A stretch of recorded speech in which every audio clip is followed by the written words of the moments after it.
espero que esteja bem. Esse primeiro recado é só para deixar claro para todos e todas que estão nos assistindo que as aulas aqui presentes são dos nossos cursos do IFMG Campus Avançado Pinuí. Qualquer uso indevido da imagem pode ser alvo de questionamento judicial. Então, dessa forma, assista, não tem problema algum em assistir, em aprender e compartilhar o conhecimento. Mas nada de utilização das imagens sem autorização prévia dos responsáveis, seja o professor, seja o Instituto Federal de Minas Gerais, Campus Avançado Pinuí. Beleza? A gente se vê ao longo desse curso e espero que seja proveitoso para todo mundo. Então, galera, seguindo com a nossa disciplina, falamos na aula passada da mitose e agora nós vamos falar da meiose. Se a mitose precisa de atenção, a meiose precisa muito mais, porque a meiose tem muitas características importantes e muitas definições importantes que a gente vai ver ao longo dessa aula. E no final da aula vamos falar também sobre algumas doenças genéticas que têm relação especialmente com a meiose, né? Então vamos lá. A meiose, antes de mais nada, o que ela é? Ela é uma divisão celular que a célula-mãe, que tem 2N, ela vai dar origem com cromossomos duplos, vai ter várias divisões celulares para dar origem a 4 células filhas, cada uma com metade do número de cromossomos da célula-mãe. Então isso precisa ficar muito claro, porque então uma célula-mãe dá origem a 4 células filhas, cada célula filha com metade dos cromossomos da célula-mãe. Então, isso significa que diminui pela metade o número de cromossomos da célula-mãe. E a mitose, ela é chamada de divisão reducional e por isso simbolizada por alguns autores por R, tá? Importante lembrar isso daqui. Então, vamos lá. A meiose, para começar, tem que acontecer em células diploides, né? Óbvio, porque tem que ter 2N. Então, primeiro, ela vai ter uma divisão reducional, que é a separação dos homólogos. Depois ela tem uma divisão equacional, que é a divisão das cromátides. Então veja que aqui ela tem uma característica muito própria dessa divisão celular, que é a meiose. O segundo tipo de divisão, que é equacional, é próximo ao tipo de divisão que acontece lá na mitose. Tá? Isso significa que ela tem mais fases. Então a gente precisa ter mais atenção, porque são mais informações que a gente precisa ter quando a gente fala, então, dessa célula. Bom, na divisão celular, então, na meiose, a gente tem primeiro a intérfase, que é a duplicação do DNA, que antecede a meiose, que a gente já sabe que acontece, né? E aí a gente tem as etapas da meiose. A divisão reducional é chamada de meiose 1. E essa meiose 1 é formada pela prófase 1, a metáfase 1, a anáfase 1 e a telófase 1, tá? E depois nós vamos ter a divisão equacional ou meiose 2. E aí nós vamos ter a prófase 2, a metáfase 2, a anáfase 2 e a telófase 2. Então vejam que nós vamos ter 2 prófases, 2 metáfases, 2 anáfases e 2 telófases, né? E elas vão seguir a mesma ordem, prófase, metáfase, anáfase e telófase, nas 2 vezes. E aí merece muito destaque a prófase 1. A prófase 1 é a parte que precisa de mais importância, inclusive, para estudar. Por quê? Porque a prófase 1 é a fase mais longa da meiose. Na prófase 1 tem 5 subfases: leptóteno, zigóteno, paquíteno, o diplóteno, que é o mais importante, e a diacinese. Por que o diplóteno é o mais importante? Porque no diplóteno acontece o chamado crossover, gente. E no crossover, que é essa permutação, você tem uma troca de fragmentos entre os cromossomos homólogos. É isso que vai dar a origem à variabilidade genética. Então, é no diplóteno que a gente tem, então, essa troca genética que garante a variabilidade genética, que é a maior importância da meiose. A meiose é extremamente importante para os seres vivos porque ela garante variabilidade genética. Então, se tem uma determinada doença em uma população que pode matar todo mundo, ela não necessariamente vai matar todo mundo se esses organismos se reproduzirem por meiose. Por quê? Porque quando eles se reproduzem por meiose, tem variabilidade genética, fazendo com que a gente tenha, então, indivíduos diferentes. E esses indivíduos diferentes, cada um tem um tipo de resistência diferente às variadas doenças que um determinado local pode ter. Entendeu? Então, inclusive, evolutivamente, o surgimento da meiose foi muito importante para a conservação e para a evolução das espécies ao longo do tempo. Certinho? Então, beleza. Então, tendo em vista que a gente já sabe que a prófase 1 é a fase mais importante e mais longa da meiose, é dividida em 5 subfases, a gente pode falar dela. Então, vamos lá. Quais são as principais características? E tem que ter atenção nas imagens. Essas imagens caem muito mesmo. Então, tem que ficar atento, tem que ficar atenta para perceber qual que é a diferença de cada uma. Nas provas, essas imagens caem, e caem muito. Então, vamos lá. O leptóteno é onde a gente tem a separação dos centríolos, né? O zigóteno, aqui já acontece o emparelhamento dos cromossomos homólogos. Atenção aqui em cima o que está acontecendo para a divisão celular. Então, no zigóteno, a gente tem o emparelhamento dos cromossomos homólogos. Então, os cromossomos homólogos ficam emparelhados.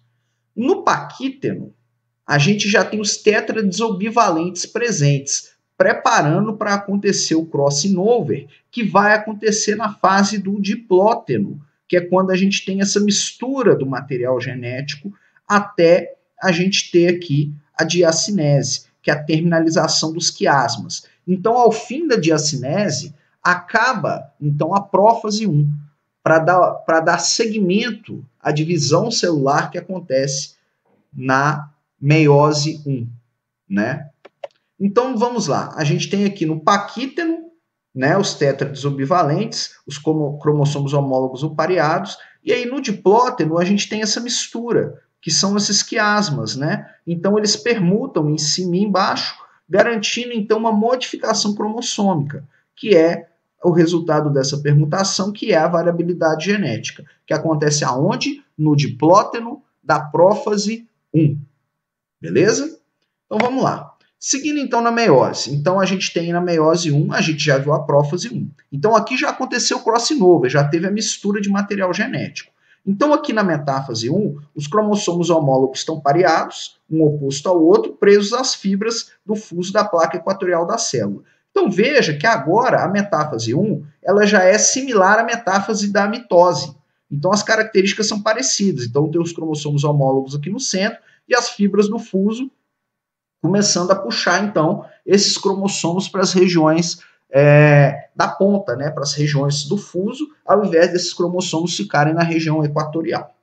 Então, essa é a metáfase 1. Então, na divisão reducional ainda, na meiose 1, a gente tem a anáfase 1. Na anáfase 1, começa essa separação desses cromossomos homólogos duplicados. E aqui a gente tem a segregação independente dos homólogos, que é o que vai promover a variabilidade genética que nós já falamos. Então, veja, esses cromossomos modificados vão um para cada ponta, né? Então, vai 2 para uma ponta e 2 para uma outra. Aqui a gente tem o encurtamento das fibras do fuso e os cromossomos homólogos se separando, indo 2 para cada lado da célula.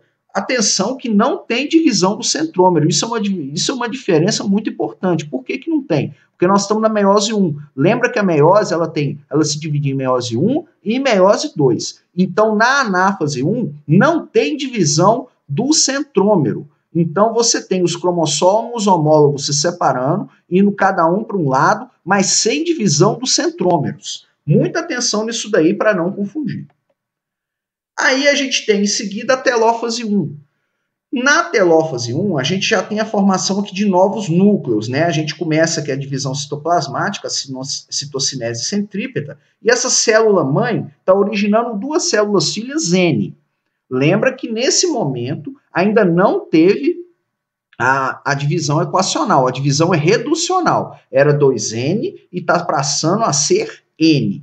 E aí, esses cromossomos ainda seguem duplos. Não teve divisão do centrômero. Não confunde a meiose 1. Na meiose 1, não tem divisão de centrômero. Então, esses cromossomos continuam duplos, formando, então, 2 novas cariotécticas e 2 novos nucleolos. E ao fim da telófase 1, os cromossomos, então, se desespiralizam. Então, fica como se fosse uma fase transitória para a segunda fase, que é a meiose 2. Então, teve essa divisão, a célula-mãe, a célula 2N, originou 2 células filhas N.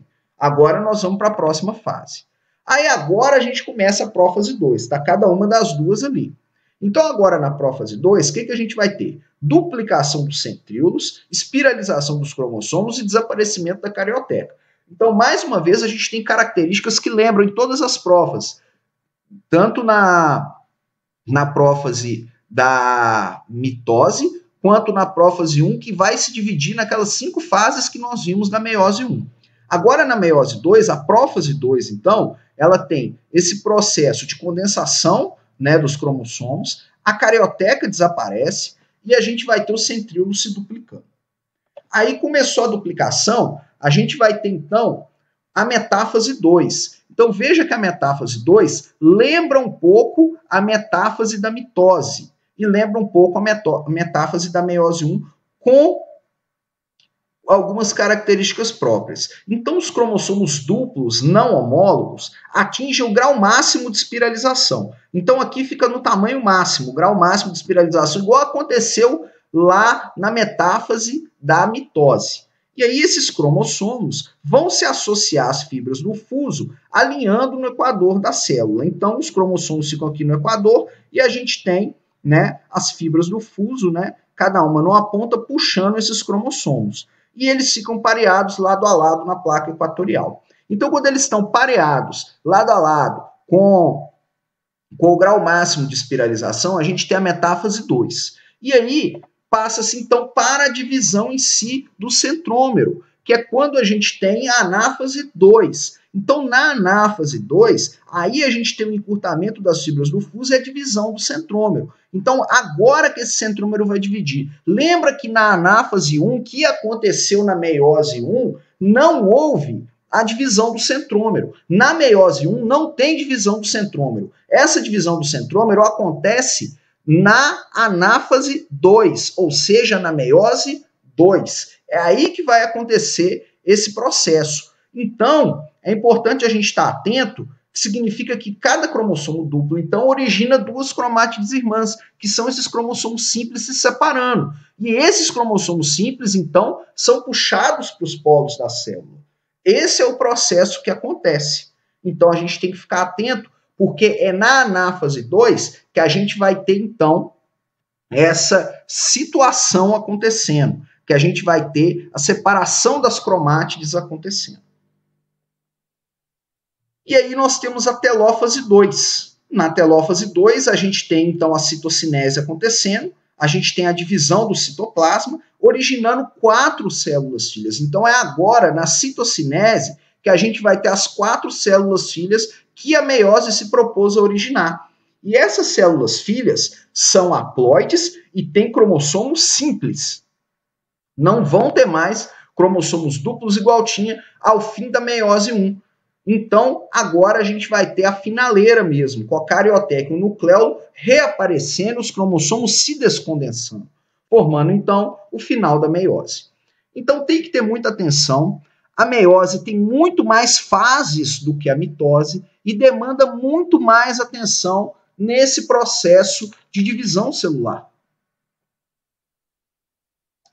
A gente precisa ficar atento porque a meiose e a mitose caem muito nos exames vestibulares. E a meiose tem muitos detalhes e muitas imagens que a gente precisa saber. E a gente precisa saber mesmo, porque elas são necessárias. Por consequência, a gente consegue, então, identificar como se deu o fim do processo de divisão da meiose. Não se esqueça, se está com dúvida, está com dificuldade, não está entendendo, para o vídeo, volta, busca formas de estar aprendendo, de estar entendendo. Se precisar, desenha, busca os mais variados tipos de jeitos de estudar, utilizando as nossas videoaulas como auxílio. Bom, e aí, quais que são as finalidades da meiose? A meiose tem como finalidade formar os gametas. Então, ela é utilizada para as nossas células reprodutivas. Ela acontece nas células reprodutivas, tanto dos animais, quanto também dos vegetais, que são os esporos, né? Então, a gente vê a formação também dos esporos nos vegetais. Essa é a finalidade da meiose. Então, a gente tem aqui, né, comparando basicamente meiose e mitose, a gente tem os cromossomos homólogos nas células 2N, eles se duplicam, né? Essa fase aqui da intérfase, e aí você tem separação das cromátides, né? Aqui é a divisão equacional, que é a mitose, e aqui a separação dos homólogos, com a divisão primeiro reducional, então aqui é meiose, e depois a divisão equacional. Então a gente tem aqui basicamente a divisão, a grosso modo, da mitose e da meiose, e as suas diferenças que nós já vimos ao longo da aula passada, que foi mitose, e ao longo dessa aula, que é a meiose. Agora, é importante a gente entender essas alterações cromossômicas, né? Então, qual que é a finalidade da meiose? Como eu disse, dá origem à variabilidade genética. Então, aqui, 46 cromossomos paternos, 46 cromossomos maternos. O espermatozoide, ele traz só metade, 23 cromossomos, e o óvulo mais outra metade, mais 23 cromossomos. Eles unidos dão origem a uma nova vida, com 46 cromossomos, 23 de origem paterna e 23 de origem materna, significando que esse indivíduo, filho ou filha aqui, ele é o quê? Ele apresenta metade das características do pai, metade das características da mãe, não sendo um indivíduo igual aos outros. Tranquilo? Bom, vamos falar mais aqui de alterações acrossômicas, que são importantes a gente estar de olho. Altera todo o teor do genoma, não acontece na espécie humana. Então, 2N são indivíduos diploides, 2N menos N indivíduos haploides, que é o exemplo do zangão. O zangão é um caso de euploidia de 2N menos N. E você pode ter também de indivíduos triploides, que são 2N mais N, que é o exemplo da formação da banana. Tá? Isso aqui são exemplos, só para a gente situar. Depois, mais para frente, no terceiro ano, a gente vai comentar um pouco sobre a euploidia, quando a gente estiver estudando genética. E a gente tem também a aneuploidia, que altera o número de cromossomos do cariótipo, que pode, em alguns casos, inclusive na espécie humana, gerar doenças, né? Então, quando tem 47 cromossomos, a trissomia, 48 cromossomos, a tetrassomia, 45 cromossomos, a monossomia, e 44 cromossomos, a nulissomia, né? E com isso, a gente pode agora começar a comentar sobre algumas das alterações cromossômicas que são as principais aneuploidias humanas, que se caracterizam como doenças genéticas. Então, a primeira, a mais famosa, é a síndrome de Down. A síndrome de Down é a trissomia do cromossomo 21. Tem 3 cromossomos aqui no 21.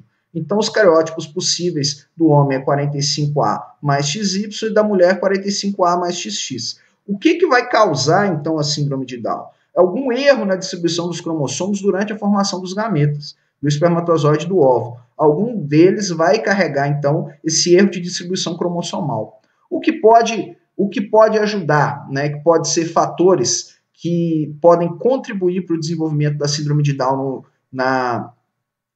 no filho, né? Idade avançada, né? Exposição a altas taxas de radiação e uso de drogas alucinógenas, LSD, heroína, êxtase, todas elas podem contribuir com má distribuição dos cromossomos na formação dos gametas. E o quadro clínico, né, a síndrome de Down talvez seja a aneuploidia humana mais famosa, baixa estatura, obesidade, olhos oblíquos, mãos e dedos curtos, né? Você vai ter um retardo mental, o homem estéril e a mulher fértil. Então, são algumas das características que a gente tem da síndrome de Down. Como eu disse, as doenças cromossômicas vamos estudar com mais ênfase quando a gente estiver estudando genética no terceiro ano. Mas, por hora, é importante a gente conhecer, porque os exames externos cobram quando a gente faz essa relação com a meiose. Aqui, né, outra aneuploidia humana, a síndrome de Klinefelter, que é o XXY, que só ocorre em homens, né, que é o cariótipo 44A mais XXY, é ele aqui. Então, o que causa a síndrome de Klinefelter? Ginecomastia, alargamento dos quadris, uma voz aguda, né, lembrando que isso acontece em homens, retardo mental presente de leve a moderado, esterilidade e cromatina sexual presente nas células. Então, isso aqui são algumas das características que a gente tem da síndrome de Klinefelter, que é outra aneuploidia que pode acontecer com seres humanos, que só acontece em homens. Mais um exemplo que a gente tem é o X0, né, que é o síndrome de Turner, que é o X sozinho, que só ocorre em mulheres, o cariótipo é 44A mais X0, que vai ter também como características baixa estatura, obesidade, pescoço alado, muito pelo no corpo, retardo mental moderado, esterilidade sem cromatina sexual nas células. Então veja que a gente tem várias doenças, né? A gente tem a síndrome de Klinefelter, que é exclusiva de homens, a gente tem a síndrome de Turner, que só acontece em mulheres, e todas elas estão relacionadas à má distribuição cromossômica, né? A um problema de divisão na meiose, o que mostra que a importância também da divisão celular nos órgãos, nas células sexuais. A gente tem também o síndrome de duplo Y, né? Aí ele aqui, ó, que tem 2Y, o cariótipo que só ocorre em homens, então o cariótipo é 44A mais XXY, mais XYY, eles aqui. A maioria dos homens são fenotipicamente iguais, isso aqui é muito interessante. Tem um crescimento acelerado na infância, os homens são muito altos, estatura muito elevada, hiperatividade, crises de fúria na infância e início da adolescência, né? Um grande número de acne facial durante a adolescência e uma taxa de testosterona aumentada, que é um fator de contribuição para essa inclinação antissocial. E o mais interessante, existem estudos, né, que mostram que pode ter uma frequência de até 3% da síndrome de duplo Y, né, entre alguns tipos de criminosos, o que mostra que é uma tendência também curiosa presente, né, numa aneuploidia humana, que só acontece em homens, né, então você tem uma situação também diferenciada, que é a síndrome de duplo Y. A gente tem a síndrome também do triplo X, que é a chamada superfêmea aqui, com 3 cromossomos X, o cariótipo é 44A mais XXX, e só ocorre em mulheres, né? Então as mulheres têm estrutura geralmente acima da média, apresentam genitália e mama subdesenvolvida, apresentam um grau de retardamento, puberdade precoce e são extremamente férteis, né? Então a gente consegue ver aqui algumas das doenças, né, de alterações cromossômicas, de aneuploidias humanas que estão relacionadas com a meiose. Então, nessa aula aqui, a gente conseguiu falar da meiose, a gente falou da meiose 1, a gente falou da meiose 2, e a gente também trouxe algumas alterações cromossômicas, algumas doenças cromossômicas que se relacionam com a meiose em especial, beleza? Então, atenção na nossa matéria, se tiver dúvida, para o vídeo, estuda com calma, faz as suas anotações. O mais importante é que você esteja compreendendo a nossa matéria. Beleza? Até a próxima quinzena, que a gente continua com a nossa matéria, vendo mais uma coisa nova dentro da biologia. Tchau, tchau.